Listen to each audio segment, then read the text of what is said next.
Sapin. La parole est à monsieur Olivier Falorni. Merci, Monsieur le Président. Monsieur Monsieur le ministre de l'Intérieur. On a une longue séance, alors autant se calmer tout de suite. Monsieur le ministre de l'Intérieur, c'est avec une immense joie que nous avons revenir sur le territoire national nos 4 journalistes français retenus en Syrie. Une joie, hélas, assombrie par le décès de notre compatriote Gilberto Rodriguez Leal, otage au Mali et à qui, je crois, nous pouvons également tous rendre hommage ici. Mais cette libération heureuse a montré un phénomène inquiétant. Ce phénomène, c'est celui qui voit des Français, toujours plus jeunes et plus nombreux, partir à l'étranger faire le djihad. Alors face à cela, il faut une République forte, c'est-à-dire une République qui dissuade, qui empêche et qui punit. Cela suppose une cybersurveillance, parce qu'on sait que l'embrigadement se fait souvent sur Internet. Cela suppose des procédures d'aide et d'alerte à destination des familles. Cela suppose une répression ferme des filières djihadistes et cela suppose enfin un dialogue constant avec les représentants légitimes du culte musulman dont je veux saluer le sens des responsabilités.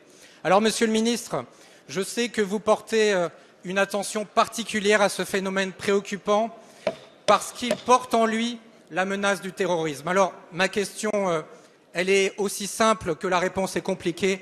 Comment faire pour que d'autres jeunes Français n'empruntent pas à leur tour ce funèbre et funeste chemin de Damas? Merci. Merci, monsieur Falorni. La parole est à monsieur le ministre de l'Intérieur, Bernard Cazeneuve. Merci, monsieur le Président. Monsieur le député Falorni, vous posez une question très importante qui concerne ces jeunes qui basculent dans la violence en partant dans des groupes djihadistes en Syrie. D'abord, permettez-moi de vous rappeler l'importance du phénomène. 300 ressortissants français sont actuellement sur le théâtre des opérations syriennes. 25 au moins y ont perdu la vie et 120 sont actuellement en transit sur le chemin de la Syrie. Le Premier ministre, lorsqu'il était ministre de l'Intérieur, dans le cadre d'un conseil de défense, avait arrêté les principes d'un plan en 23 mesures. Je vais vous rappeler le contenu de ce plan qui a été présenté en conseil des ministres la semaine dernière et qui témoigne de la très grande fermeté et de la très grande détermination du gouvernement français face à ce phénomène qui peut porter atteinte à la sécurité de notre pays. D'abord, nous voulons empêcher ces ressortissants de partir sur le théâtre des opérations. C'est la raison pour laquelle, dès lors que des informations nous sont transmises par nos services de renseignement ou par les familles, nous inscrirons ces ressortissants sur le fichier des personnes recherchées et dans le système d'information Schengen, de manière à pouvoir, avec l'ensemble des pays de l'Union européenne, empêcher leur départ sur le théâtre des opérations. Deuxièmement, nous devons démanteler les filières. Ça signifie que tous ceux étrangers qui sont sur le territoire français et qui peuvent être engagés dans des opérations terroristes seront, dans le respect du droit, expulsés.